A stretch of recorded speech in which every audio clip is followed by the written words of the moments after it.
Hi friends, நான் சுமிதா. நீங்கள் எப்படி இருக்கீங்க? நான் ரொம்ப நல்லா இருக்கேன்.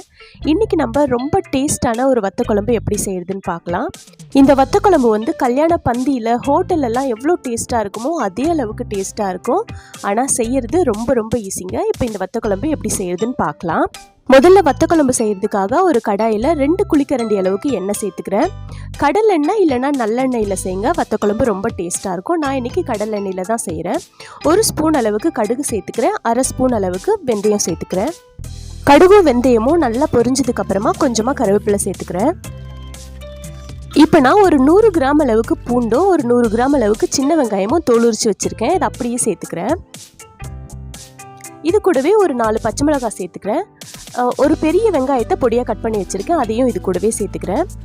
சேர்த்துட்டு நல்லா வதக்கி விட்டுக்கலாம். இப்போ இந்த வெங்காயம் பூண்டு எல்லாமே நல்லா வதங்கணும். அந்தளவுக்கு நல்லா வதக்கி விட்டுக்கலாம். ஒரு 2-3 நிமிஷத்துக்கு நல்லா வதக்கி விட்டு எடுத்துக்கலாம்.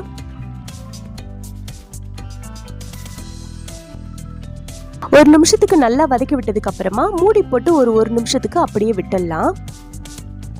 இப்போ பாருங்கள், 1 நிமிஷத்துக்கு அப்புறமா வெங்காயம் பூண்டு எல்லாம் ஓரளவுக்கு நல்லா வதங்கி வந்திருக்கும். இப்போ நம்ம மிளகாய்த்தூள் சேர்த்துக்கலாம். நான் 1.5 ஸ்பூன் அளவுக்கு தனி மிளகாய்த்தூள் சேர்த்துக்கிறேன். 3 ஸ்பூன் அளவுக்கு தனியாத்தூள் சேர்த்துக்கிறேன். 1/2 ஸ்பூன் அளவுக்கு மஞ்சத்தூள் சேர்த்துக்கிறேன். இப்போ இது எல்லா மசாலாவையும் சேர்த்துட்டு ஒரு வாட்டி எண்ணெயில் நல்லா வதக்கி விட்டுக்குங்க. மசாலா சேர்த்ததுக்கப்புறம் ஸ்டவ்வை லோ ஃப்ளேமில் வச்சுட்டு ஒரு அரை நிமிஷத்துக்கு நல்லா வதக்கி விட்டுக்கலாம். இப்போ மிளகாய்த்தூள் நல்லா வதங்கினதுக்கு அப்புறமா ஒரு 3 தக்காளியை மிக்சியில் அரைச்சி வச்சுருக்கேன். இந்த தக்காளி பேஸ்ட் அப்படியே சேர்த்துட்டு நல்லா வதக்கி விட்டுக்கலாம். வத்த குழம்புக்கு தக்காளியை நம்ம முழுசாக கட் பண்ணி போடுறத விட இந்த மாதிரி பேஸ்ட்டாக அரைச்சி போட்டிங்கன்னா டேஸ்ட் ரொம்ப நல்லாயிருக்கும். இப்போ இதுலேயே 1 ஸ்பூன் அளவுக்கு கல்லுப்பு சேர்த்துட்டு தக்காளியை நல்லா வதக்கி விட்டுக்கலாம். இப்போ இந்த தக்காளி சேர்த்ததுக்கு அப்புறமா எண்ணெய் பிரிஞ்சு வரணும், அந்தளவுக்கு நம்ம வதக்கி விடணும். இப்போ 1 நிமிஷத்துக்கு நல்லா வதக்கி விட்டுட்டு நான் இதையும் மூடி போட்டுட்டு அடுப்பை சிம் வச்சுட்டு வதக்கி விட போகிறேன். பாருங்கள், மூடி போட்டதுக்கப்புறம் தக்காளி நல்லா வதங்கி வந்திருக்கு. இப்போ இதில் ஒரு சின்ன நெல்லிக்காய் சைஸ் அளவு புளியை நான் தண்ணியில் கரைச்சி வச்சுருக்கேன். அந்த புளி தண்ணியை சேர்த்துக்கிறேன். எப்போவுமே வத்த குழம்பு செய்யும்போது புளி ரொம்ப கம்மியாக சேர்த்துக்குங்க. நீங்கள் புளி நிறைய சேர்த்திங்கன்னா அது காரக்குழம்பு மாதிரி ஆகிடும். அதனால் வத்த குழம்பு செய்யும்போது சின்ன நெல்லிக்காய் சைஸ் அளவு புளியை நீங்கள் கரைச்சி சேர்த்திங்கன்னா ரொம்ப சரியாக இருக்கும். இப்போ நல்லா மிக்ஸ் பண்ணி விட்டுட்டு மூடி போட்டு ஒரு 2 நிமிஷத்துக்கு கொதிக்க வச்சுக்கலாம். இப்போ ஓரளவுக்கு நல்லா கொதிச்சு வந்திருக்கு. குழம்பும் நல்லா திக்காக இருக்குது. இப்போ தேங்காய் பால் சேர்த்துக்கலாம். ஒரு 1/4 மூடி தேங்காயில் தேங்காய் பால் நல்லா திக்காக எடுத்து சேர்த்துக்கிறேன். நல்லா மிக்ஸ் பண்ணி விட்டுட்டு குழம்போட திக்னஸை பார்த்துட்டு தேவைப்பட்டால் நம்ம தண்ணி சேர்த்துக்கலாம். இப்போ குழம்பு ரொம்ப திக்காக இருக்குது, அதனால் நான் இன்னும் கொஞ்சம் தண்ணி சேர்த்துக்கிறேன். தண்ணி சேர்த்து நல்லா மிக்ஸ் பண்ணி விட்டுக்குங்க. இப்போ இந்த குழம்பு ஒரு 5 நிமிஷத்துக்கு நல்லா நம்ம கொதிக்க வைக்க போகிறோம். அதனால் கொஞ்சம் தண்ணியாகவே இருக்கட்டும். அதுக்கப்புறம் நல்லா சுண்டிடும்.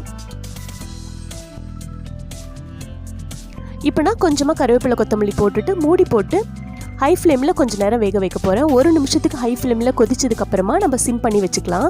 இப்போ 1 நிமிஷத்துக்கு வத்த குழம்பு நல்லா கொதிச்சு வந்திருக்கு. இப்போ நல்லா திக்காக இருக்குது. இப்போ நம்ம சுண்டக்காய் வத்தலை தாளித்து சேர்த்துக்கலாம்.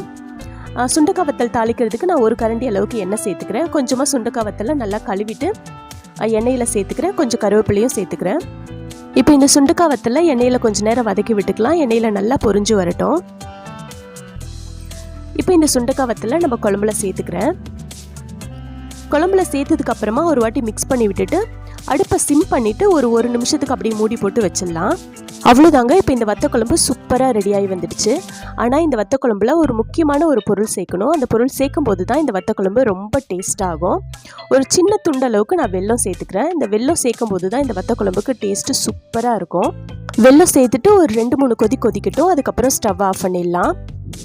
அவ்வளோதான் ஃப்ரெண்ட்ஸ், வத்த குழம்பு ரொம்ப சூப்பராக ரெடி ஆகிடுச்சு. இந்த வத்த குழம்போட டேஸ்ட்டு ரொம்ப சூப்பராக இருக்குங்க. கண்டிப்பாக நீங்கள் வீட்டில் ஒரு நாள் ட்ரை பண்ணி பாருங்கள். செஞ்சு பார்த்தீங்கன்னா எப்படி இருந்ததுன்னு மறக்காமல் கமெண்ட்டில் சொல்லுங்கள்.